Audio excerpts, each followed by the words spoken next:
สัทธรรมปฏิรูปกสูตรว่าด้วยสัทธรรมปฏิรูปพร้อมเหตุปัจจัยพระมหากัสสปะเข้าเฝ้าพระจอมไตรถึงที่ประทับได้ทูลถามพระพุทธองค์ว่าอะไรหนอเป็นเหตุเด่นเป็นปัจจัยส่งเมื่อก่อนสิกขาโปร่งมีน้อยผู้ตั้งอยู่ในอรหัตตผล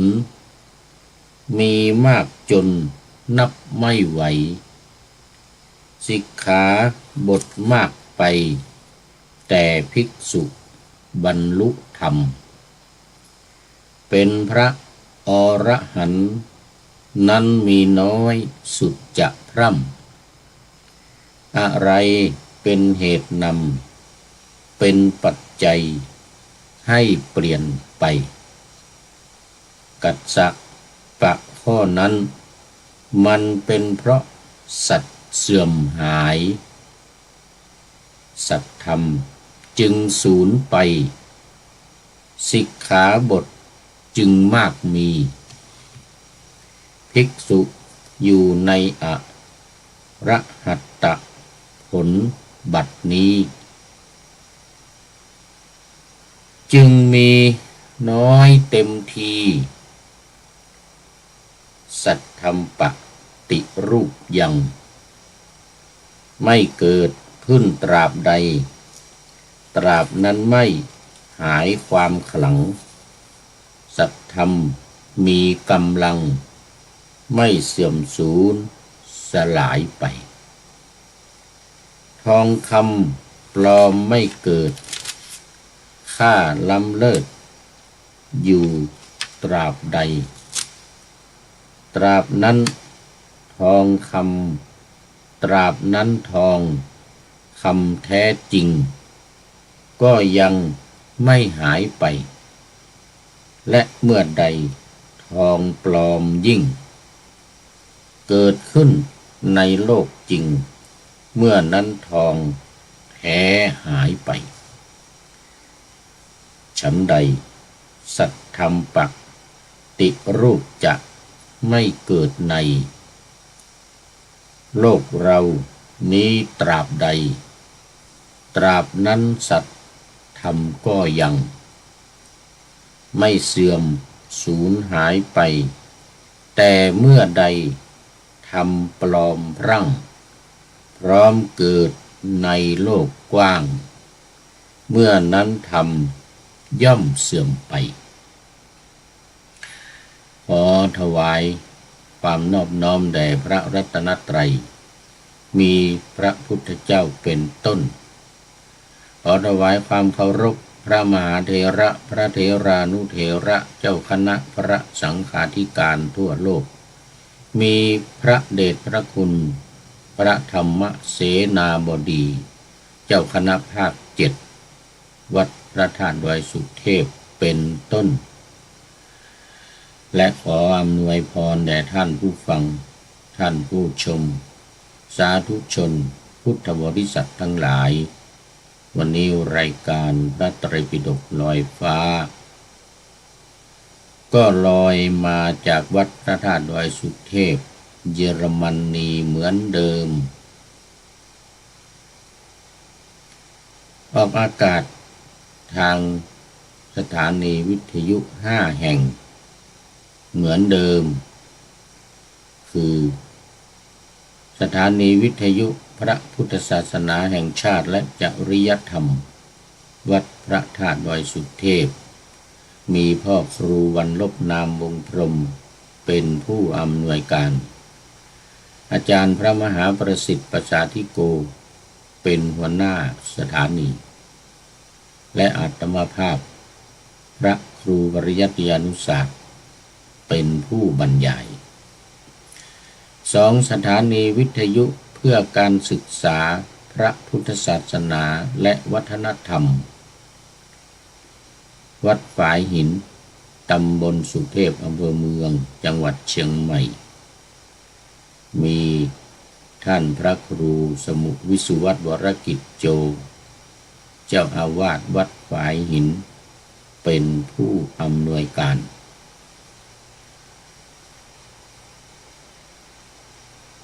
3. สถานีวิทยุคลื่นสีขาวเพื่อชาวประชาวัดปากทางเจริญอำเภอดอยหล่อจังหวัดเชียงใหม่มีท่านพระครูอภิวัฒนวิกรมเจ้าอาวาสวัดปากทางเจริญรองเจ้าคณะอำเภอดอยหล่อเป็นผู้อำนวยการ 4. สถานีวิทยุชุมชนคณะสงฆ์อำเภอฝางจังหวัดเชียงใหม่วัดพระพุทธบาทอุดมหรือน้ำบ่อสาวา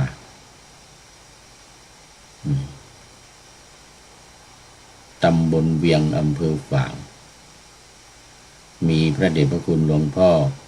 พระครูสุจิตรานุรักษ์หลวงพ่อ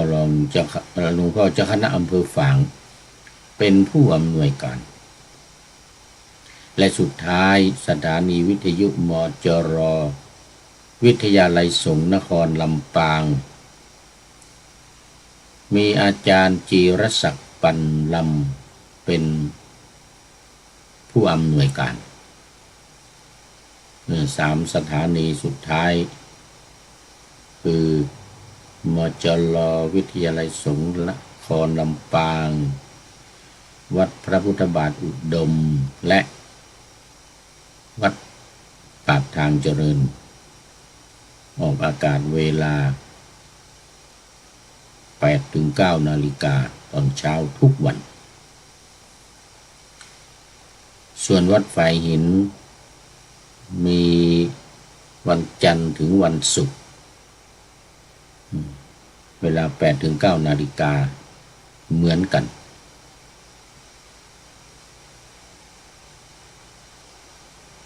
แต่ที่วัดพระธาตุดอยสุเทพนี่ดึกหน่อย 5 ทุ่มถึงเที่ยงคืนเอาตอนนี้ก็ขอต้อนรับพระเดชพระคุณหลวงพ่อสุทธิสงึมรำวัดจังหวัดบุรีรัมย์ลืมวัดไป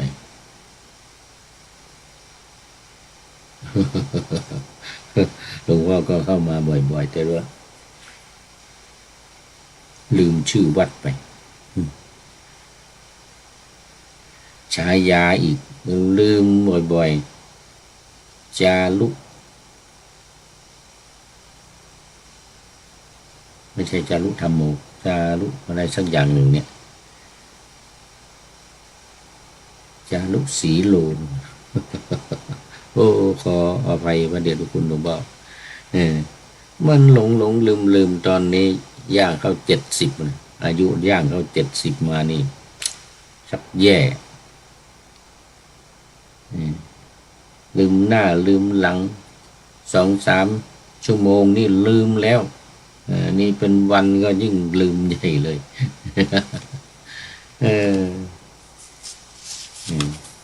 เป็นไปตามสภาพจริง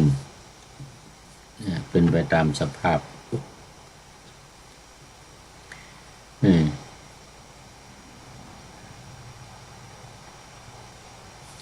วันนี้ก็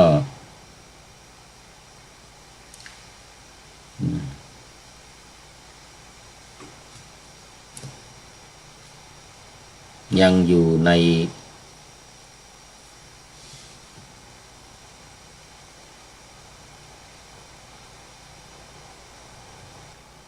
สัทธรรมปฏิรูปสัทธรรมปฏิรูปสูตร นิทานนวสังยุตตนิกายพระสุตตันตปิฎกเล่มที่16นี้ใกล้จะหมดละกำลังเริ่มใหม่ ที่จบไปเป็นในชานาพิญญสูตรโอ้หลายวันเลยทีเดียวเนี่ยแล้วก็จีวรสูตรอีกยาวร่ายรำมวยกันใหญ่เลย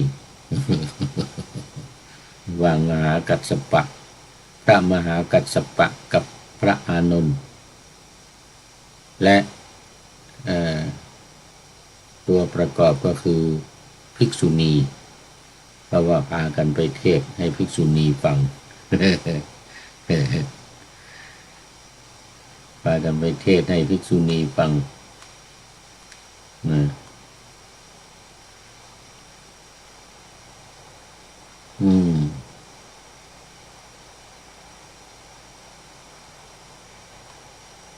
นี่ก็หายอยู่เรื่อยนี่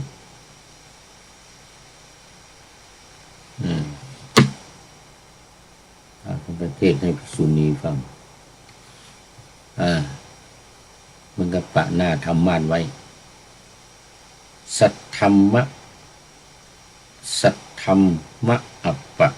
ติรูปะกะสูตรว่ายาก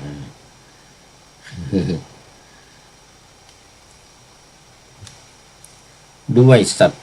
ธัมมปฏิรูปพร้อมเหตุปัจจัยพระมหากัสสปะเข้าเฝ้าพระจอมไตรถึงที่ประทับได้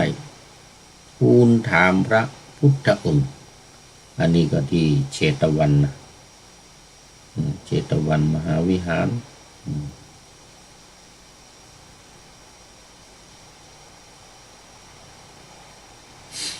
ว่าอะไรหนอเป็นเหตุเด่นเป็นปัจจัยส่งเมื่อก่อนสิกขาโปร่งมีน้อยผู้ตั้งอยู่ในอรหัตผลมีมากจนนับไม่ไหวสิกขาบทมากไปแต่ภิกษุบรรลุธรรมเป็นพระอรหันต์นั้นมีน้อยสุดจะพร่ำอะไรเป็นเหตุนำเป็นปัจจัยให้เปลี่ยนไป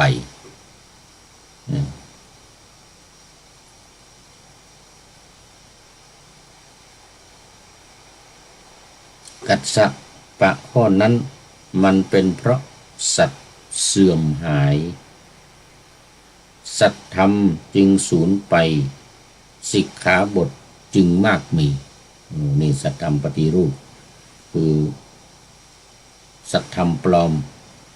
หรือธรรมะปลอมมันเกิดขึ้นมาเมื่อใดเนี่ยเมื่อนั้นสัตธรรมจริงสัตธรรมแท้ธรรมะแท้ก็หายไป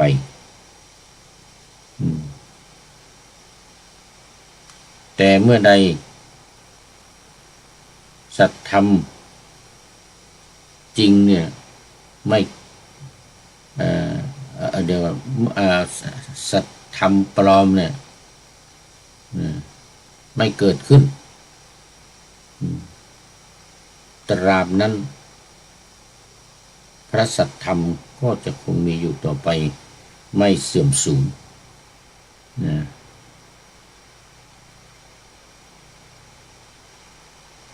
สูตรนี้เป็นยาวเหมือนกันสูตรที่13สูตรที่13นี่นะหลวงพ่อธรรมชาติสัจธรรมเข้ามาแล้วกราบนมัสการครับหลวงพ่อนี่วันนี้ไม่มีพระครูจารย์ ไปกรีดยางมาเรียบร้อยแล้วนี่ยังไม่เสร็จนะนี่ใกล้จะเสร็จแล้ว 4:20แล้วตอนนี้โมทนาหรือบางทีก็ ฟังไปทำงานไปฟังไปทำงานไปวันนี้เรื่องสัตธรรมปฏิรูป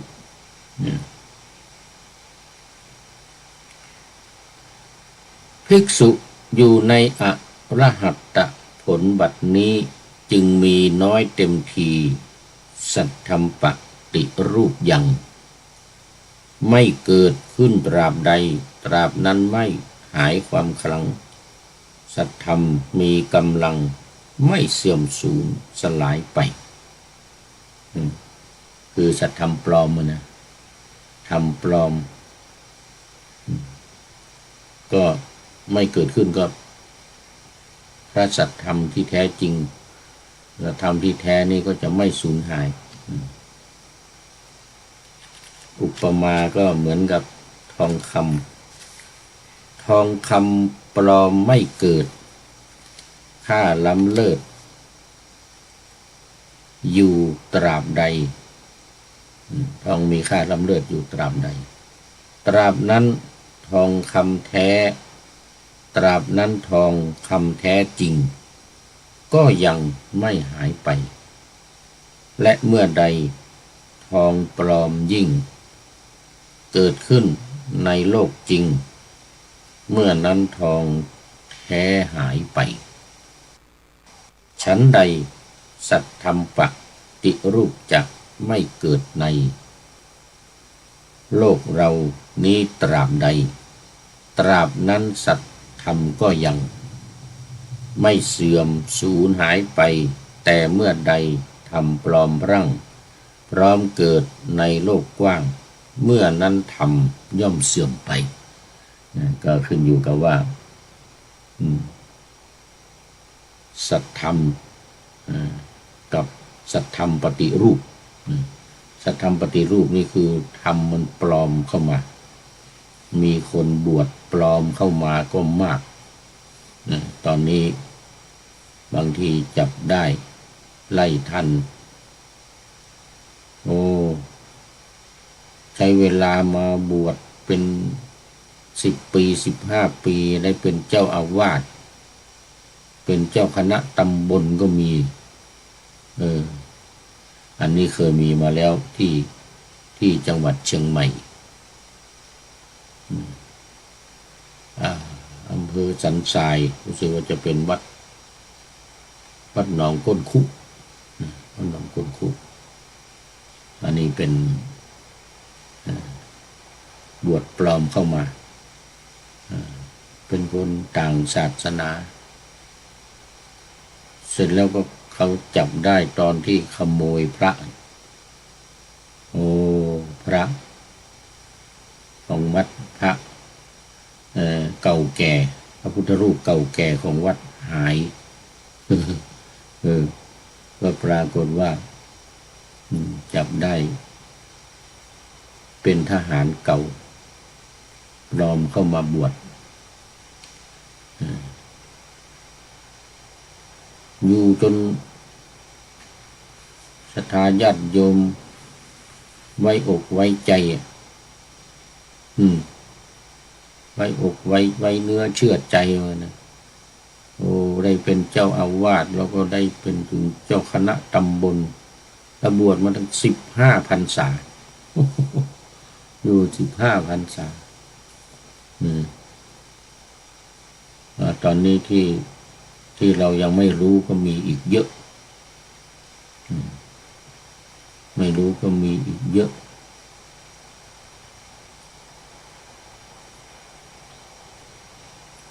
ก็มันเกิดขึ้นมาแล้วมันก็ทำให้ของจริงเสื่อมทำให้คนเสื่อมศรัทธาที่นับถือก็เสื่อมไปที่ไม่นับถือก็ไม่มาไม่เข้านับถือไม่เข้ามาเป็นพุทธมามกะถ้าไม่ได้ปฏิบัติธรรมแล้วได้บรรลุธรรมได้รู้ของจริงไม่เข้ามาแล้วเพราะว่าเสื่อมเสียมากพระธรรมเสื่อมเสียมากส่วนใหญ่ก็เนี่ยปลอมเข้ามา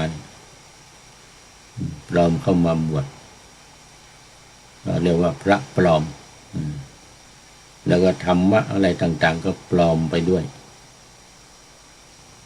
เหมือนในคราวมันมีมาตั้งแต่คราวที่พระเจ้าอโศกทำสังฆายนาครั้งที่3แล้วเนี่ยมันมีมานานแล้ว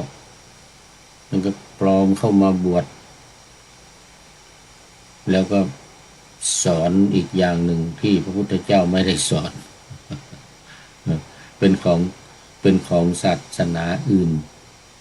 เอามาบวชแล้วก็เอามาปลอมว่าเป็นของพุทธคนนานเข้าเนินเข้าคนก็ชักสงสัยดิว่านี่เข้ามาบวช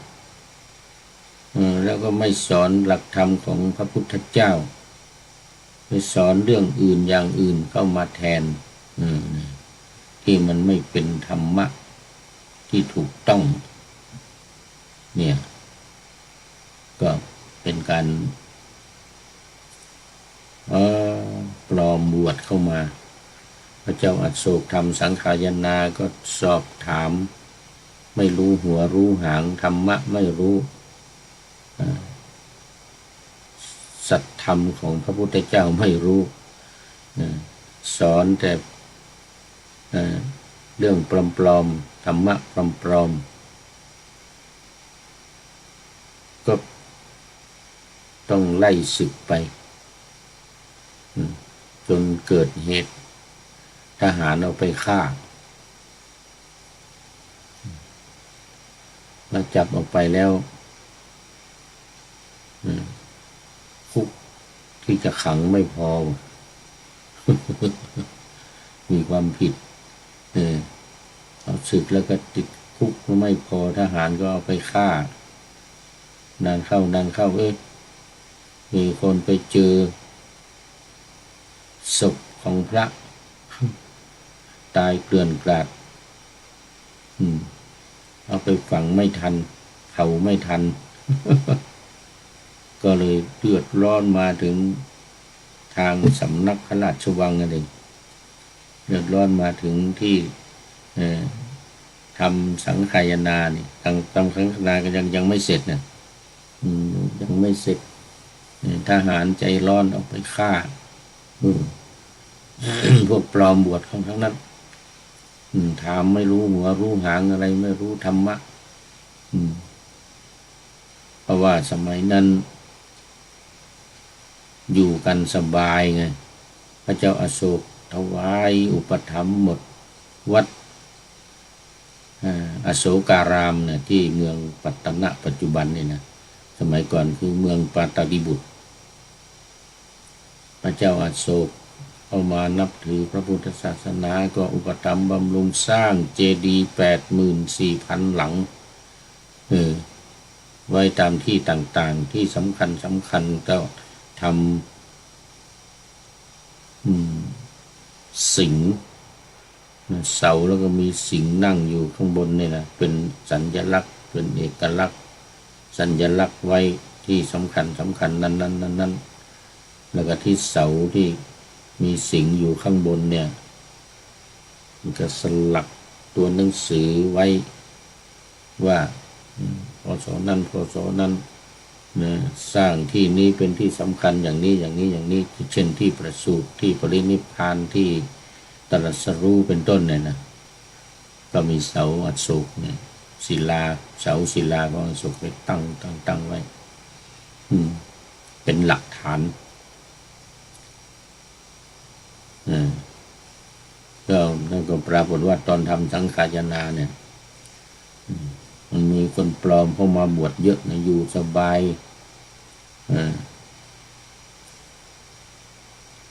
พระเจ้าอโศกก็อุปถัมภ์หมดข้าวปลาอาหารอะไรสร้างโรงพยาบาลในวัดอีกเจ็บป่วยไข้อะไรต่างๆเกิดขึ้นมานี่สบายรักษาฟรีโอ้ธรรมชาติสัจธรรมมีเพื่อนกับชั้นรอนี่มีเพื่อนกัน10 คนโอ้โหรวมธิดาวานอนในชั้น นาคาว่าดี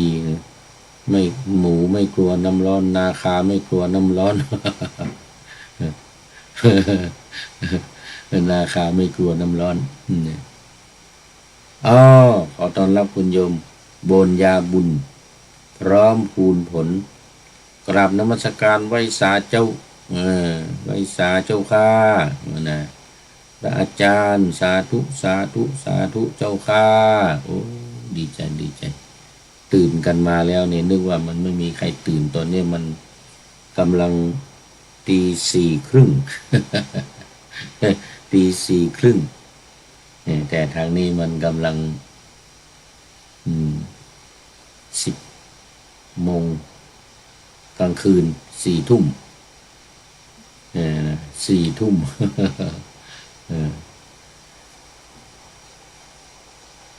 เดี๋ยว5 ทุ่ม5 ทุ่มเดี๋ยวจบรายการนี้อาจารย์จะเข้าไปนอนละแต่ประมาณเที่ยงคืนของที่นี่ที่เมืองไทยก็ตี 5เมืองไทยก็ตี 5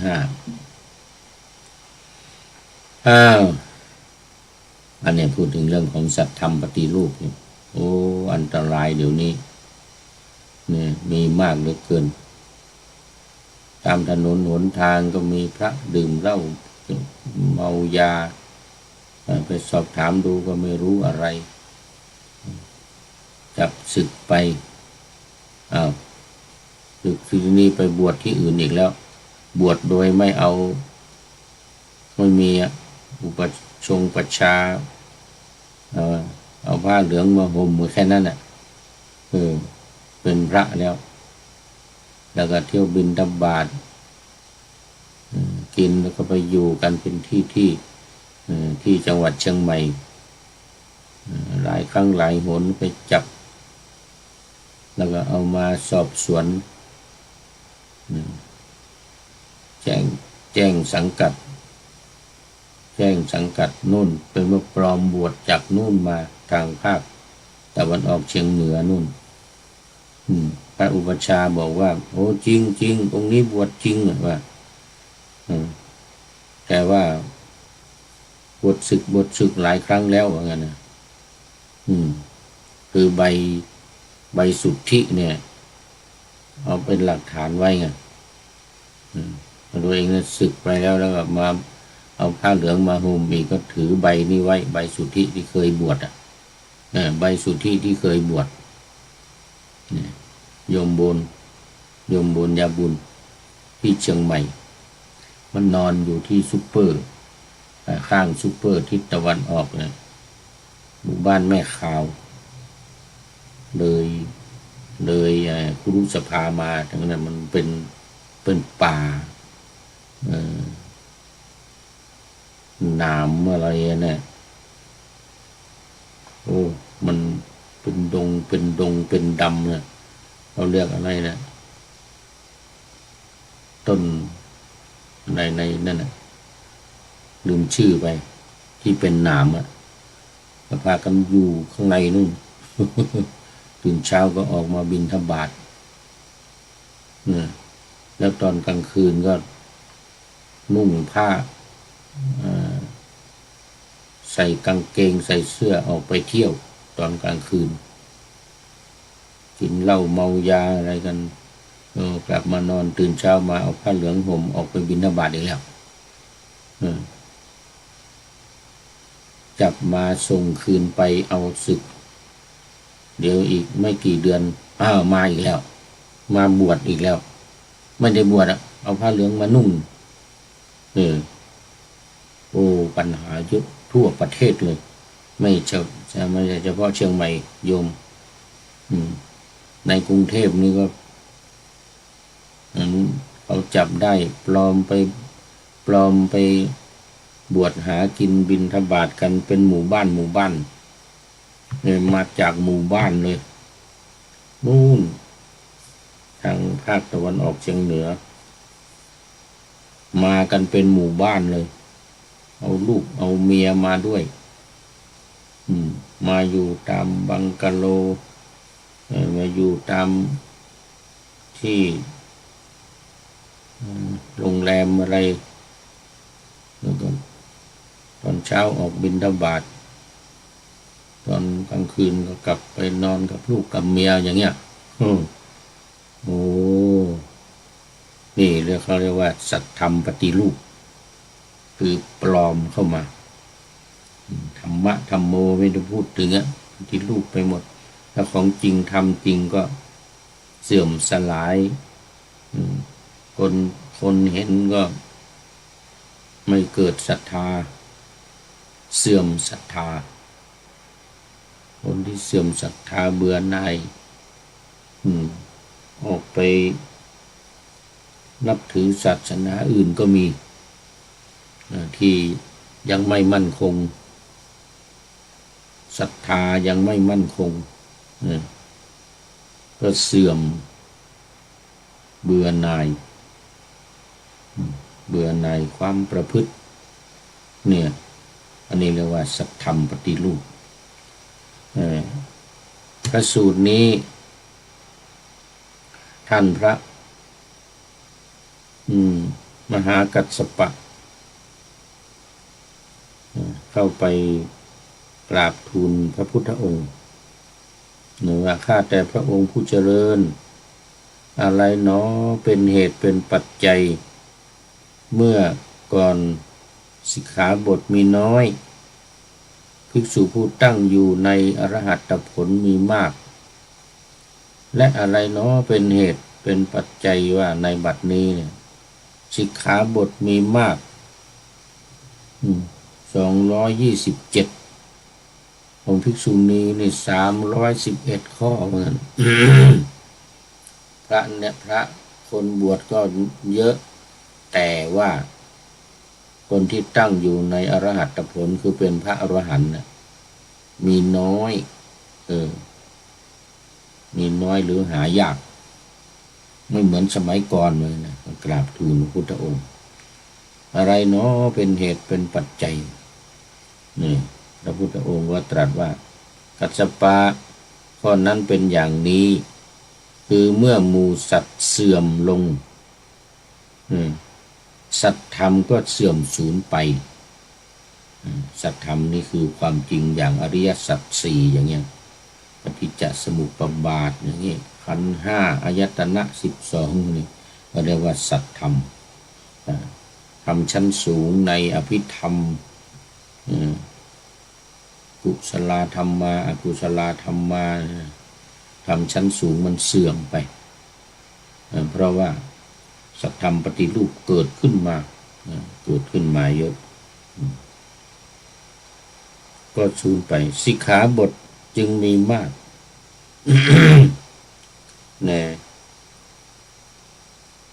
สัตธรรมปฏิรูปยังไม่เกิดขึ้นในโลกตราบใดตราบนั้นสัตธรรมก็ยังไม่เสื่อมสูญไปแต่เมื่อใดสัตธรรมปฏิรูปเกิดขึ้นในโลกเมื่อนั้นสัตธรรมก็ย่อมเสื่อมสูญไปทองคำปลอมยังไม่เกิดขึ้นในโลกตราบใดตราบนั้นทองคำแท้ ทองคำแท้ก็ยังไม่หายไปและก็ตราบใดที่สัตธรรมปฏิรูปหรือธรรมปลอมคนปลอมพระปลอมเนี่ยนะเกิดขึ้นมาในโลกเมื่อใดเมื่อนั้นสัตธรรมจริงพระจริงก็จะหายไปเกิดมามากดังที่ว่านี้ปฐวีธาตุคือธาตุดินเนี่ย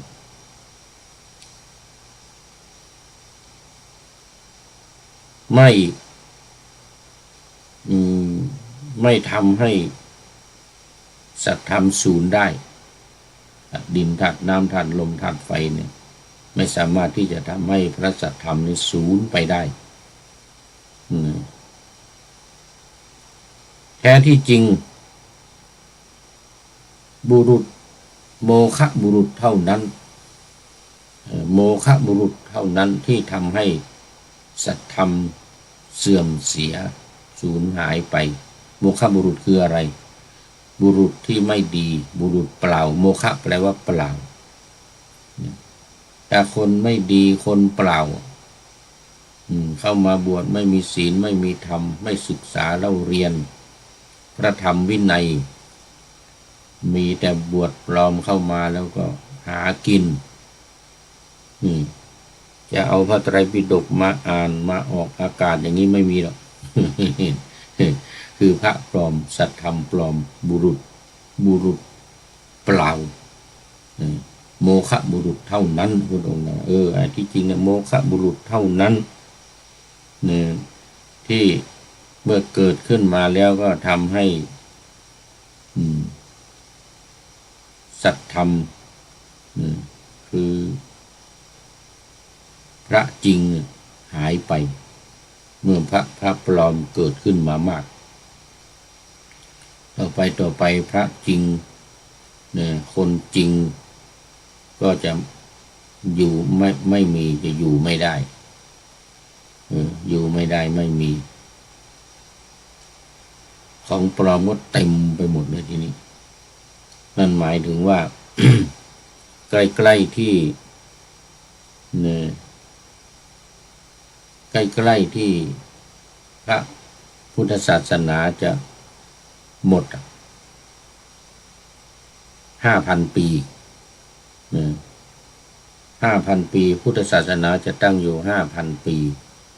ในเมื่อสัตธรรมเกิดขึ้นมากๆในปลายไปตอนนี้ 2,568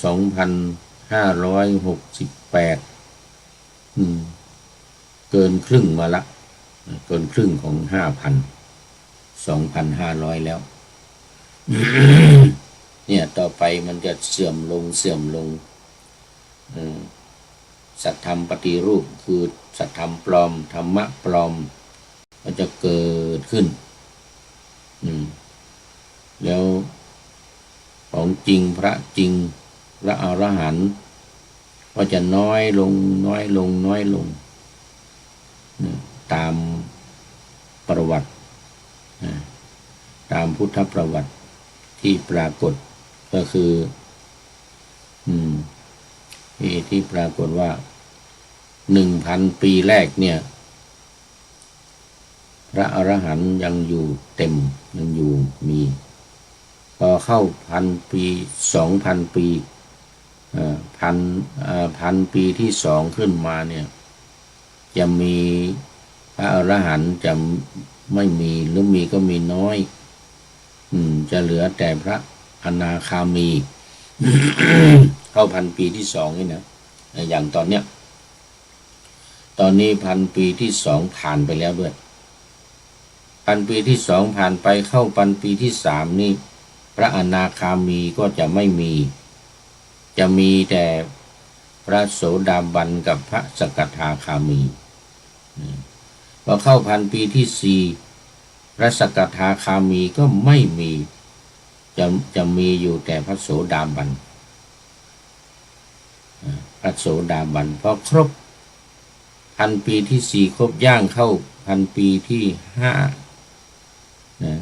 คือ 4,000 ปีสมมติว่าพศ 4,200 300 ขึ้นไปอย่างเงี้ย 4,000 กับ5 ปี 6 ปีขึ้นไปอย่างเงี้ยนะไม่มีแล้วพระโสดาบันก็ไม่มีจะมีแต่ผู้เข้าถึงพระรัตนตรัยสูงสุดผู้ที่เข้าถึงพระรัตนตรัยที่นับถือแต่ก็มีน้อยอีกนะมีน้อยอีกคนที่ไม่ถึงพระรัตนตรัยเนี่ยไม่รู้เกี่ยวกับศาสนาและไม่รู้เกี่ยวกับพระพุทธพระธรรมพระสงฆ์พระกรรมฐานและครูบาอาจารย์ที่สอนกรรมฐานอะไรเนี่ยมันหายไปหมดมันเสื่อมไปหมดเพราะว่ามันไม่มีพระอรหันต์พระโสดาบันก็ยังไม่มีอย่างเงี้ยอันนี้หมายถึง 1,000 ปีหลังสุดนะหมด 4,000 ปีไปแล้วเนี่ย หมด4,000 ปีเข้าสู่1,000 ปีที่5พอ5,000ครบหมดเนี่ยไม่มีเลยคนที่จะนับถือพระพุทธศาสนาไม่มีแล้วคนถึงพระรัตนตรัยก็ยังไม่มีก็จะมีแต่ผ้าเหลืองพระนี่มีแต่ว่าเอาผ้าเหลืองมาห้อยหูนี่ไว้นี่เป็นเครื่องหมายของพระอันนี้ตำนานว่าไว้ในพระไตรปิฎกว่าไว้ในพระไตรปิฎกในรายการพระไตรปิฎกนี่มันยังไม่ถึงเนี่ยตอนนี้มันยังไม่ถึงตอนนี้กำลังถึงพูดถึงเรื่องของสัตธรรมปฏิรูปนะเริ่มมีมากขึ้นแล้วธรรมะของจริงก็จะสูญสลายหายไปในที่สุดพอครบ5,000 ปีหมดเลยไม่มีการพูดถึงละไม่มีคนเคารพนับถือละนะแต่ว่ามันก็เสื่อมไปของปลอมมีมากขึ้นของจริงก็หายไปพระธาตุที่เรากราบไหว้สักการะอยู่ทุกวันอย่างพระธาตุดอยสุเทพของเรานี่จะขึ้นไปอยู่บนรวมกันที่พระธาตุจุฬามณีที่บนสวรรค์จะขึ้นไปรวมกันอยู่โน่นนี่ไม่มีคนเคารพนับถือแล้วนะก็จะขึ้นไปเองพระธาตุนี่จะขึ้นไปเอง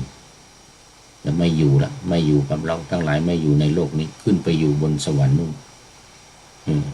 ไปอยู่ที่พระธาตุจุฬามณีนู่นบนสวรรค์นู่นพระธาตุคนทั้งหลายก็จะไม่มีละนับถือพระพุทธศาสนาเป็นพระก็ไม่ต้องทำถึงก็ไม่มีละฆราวาสก็ไม่มีคนบัตก็ไม่มีนี่อันนี้มาดูสาเห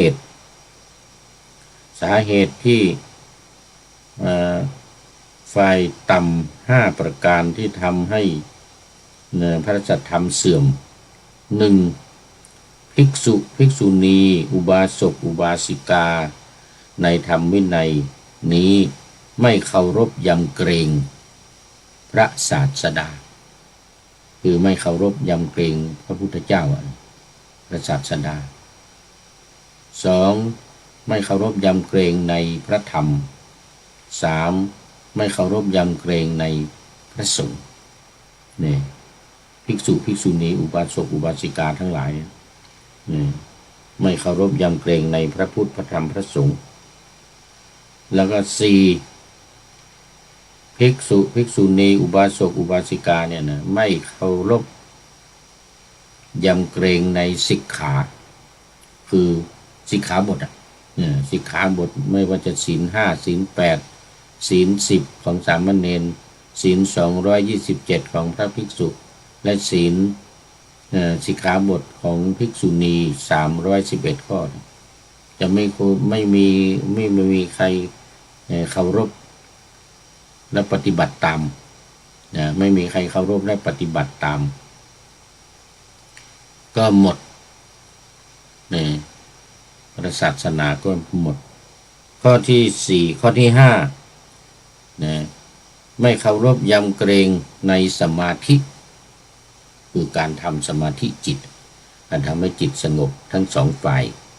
ไม่ว่าจะเป็นฝ่ายสมถะหรือฝ่ายวิปัสสนาสมาธิฝ่ายสมถะนี่ก็คือสมาธิที่ทำจิตให้สงบภายในแล้วก็จะบรรลุเองเรียกว่าเจโตวิมุตติส่วนสมาธิของฝ่ายวิปัสสนานี่คือสงบจากกิเลสสงบเหมือนกัน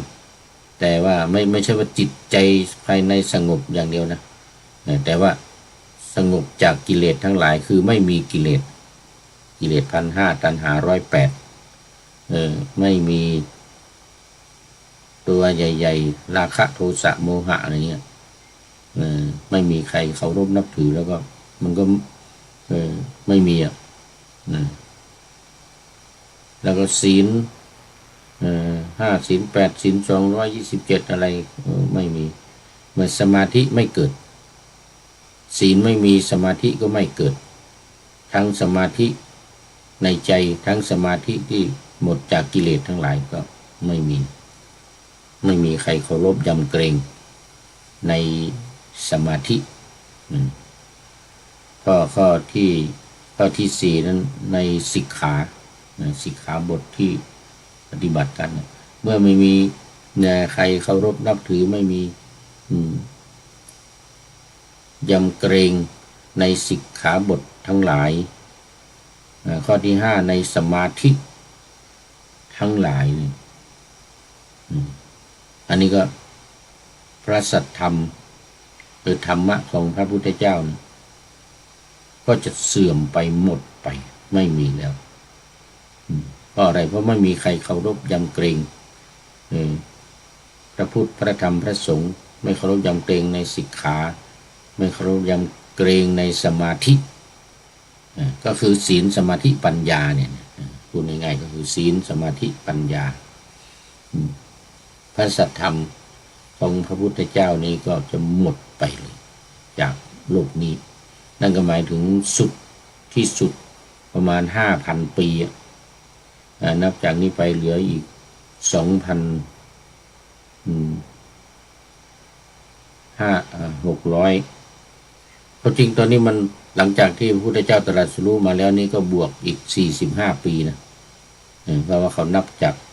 ที่พุทธองค์ปรินิพพาน45 ปีพระพุทธศาสนาเกิดขึ้นเนี่ยไปบวกกับ2,568เนี่ยบวกกับ 2,568 นี้ก็จะได้2,600กับ5 ปี6 ปีเข้ามานี่นะนี่แต่ว่าเรานับหลังจากพุทธปรินิพพานหลังจากพุทธเจ้าปรินิพพานไปแล้วก็2,568 ปี68 ปีเข้ามานี่แหละจากนี้ไปก็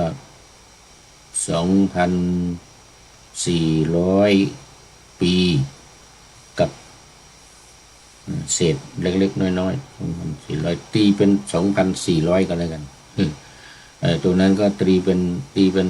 2,600 ก็แล้วกันที่ผ่านไปแล้วเนี่ยนับจากพระพุทธองค์ตรัสรู้มาแต่นั้นนับจากหลังจากปรินิพพานไปก็ 2,568 ปีนี้เนี่ยโอ้ยังยาวนานนะผ่านมานี่แค่ 2,568 ปีแล้วก็ความเสื่อมที่พระพุทธองค์ตรัสว่าที่แท้เนี่ยมันเกิดจากโมฆะบุรุษคือบุรุษเปล่าก็คือบุรุษที่มีอยู่2 อย่าง1ศึกษาเล่าเรียนแต่ไม่ปฏิบัติตามรู้หมดจะอดไม่ได้ไม่ปฏิบัติตามพระธรรมวินัยธรรมะก็รู้หมดวินัยก็รู้แต่ไม่ปฏิบัติตามไม่ได้นี่อันนี้แล้วมันเสื่อมคนเนี่ยเสื่อมสัทธรรมเนี่ยไม่เสื่อมหรอกเนี่ยธรรมะที่พระพุทธเจ้าตรัสรู้มาไม่ว่าจะเป็นอริยสัจ 4ปฏิจจสมุปบาทอะไรต่างๆพวกนี้นะขันธ์ 5ธาตุธรรมายตนะทั้งหลายเนี่ยมันยังมีอยู่ในโลกเนี่ยนะมีอยู่ในโลกนี้ไม่หายไปไหนแต่คนเสื่อมจากธรรมนะคนเสื่อมจากธรรมคนเสื่อมจากพระสัทธรรมของพระพุทธเจ้าที่พระพุทธองค์ตรัสว่าที่แท้ก็คือโมฆะบุรุษโมฆะบุรุษคือบุรุษเปล่าเนี่ยอีกลักษณะหนึ่งเป็นบุรุษที่เปล่าก็คือไม่รู้เลยไม่รู้ไม่ได้เรียนไม่รู้ธรรมะไม่รู้พระไตรปิฎกไม่รู้อรรถกถาธรรมบทอะไรเนี่ย ไม่รู้เลย อันนี้ก็เป็นลักษณะที่โมฆะบุรุษเหมือนกันโมฆะบุรุษเหมือนกันโน่นในตอนท้าย4,000 ปี5,000 ปีโน่นนะโมฆะบุรุษจะเยอะ โมฆะบุรุษที่ก็ไม่ได้หมายถึงผู้ชายอย่างเดียวนะผู้หญิงด้วยเป็นคำกล่าวรวมๆว่าโมฆะบุรุษโมฆะสตรีก็นัยยะเดียวกันนี้โมฆะบุรุษโมฆะสตรีเนี่ยก็จะเกิดขึ้นเป็นจำนวนมากแล้วก็คนที่บรรลุธรรมจริงคนที่ศึกษาจริงก็มีน้อยลงนี่อย่างว่านะถ้าทำอาธรรมมีมากธรรมะมันก็อยู่ไม่ได้หมายถึงบุรุษถ้าบุรุษโมฆะบุรุษมีมากนะบุรุษจริงๆคนจริงๆผู้หญิงผู้ชายที่ตั้งอกตั้งใจศึกษาแล้วเรียนเรียนรู้แล้วปฏิบัติตามเนี่ยมันมีน้อยลงคนไม่เล่าไม่เรียนมีมากเข้ามาบวชแล้วก็ไม่ศึกษาเล่าเรียนไม่เคารพพระพุทธพระธรรมพระสงฆ์ไตรลักษณ์นี่นะไม่เคารพสิกขาบทศีล 5ศีล 8ศีล 10ศีล 227ศีล 311ของภิกษุณีไม่มีใครเคารพอย่างเก่งเป็นโมฆะบุรุษไปโมฆะบุรุษโมฆะสตรีนะโมฆะบุรุษโมฆะสตรีมีเป็นจำนวนมากมายแล้วบุรุษจริงบุรุษที่ไม่โมฆะไม่เปล่าตั้งใจศึกษาเราเรียนก็น้อยลงแต่ก็อยู่ยากด้วยอยู่ยากเพราะคนไม่ดีมีเยอะคนดีก็อยู่ยากเนี่ยเข้าทำนองโบราณว่า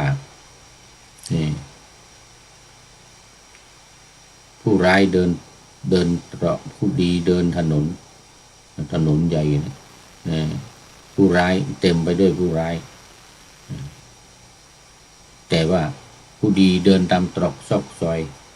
ไปเดินบนถนนใหญ่ไม่ได้เพราะว่าคนร้ายมันเยอะมันทำร้ายทำอันตรายเอาโดยเฉพาะอย่างตอนที่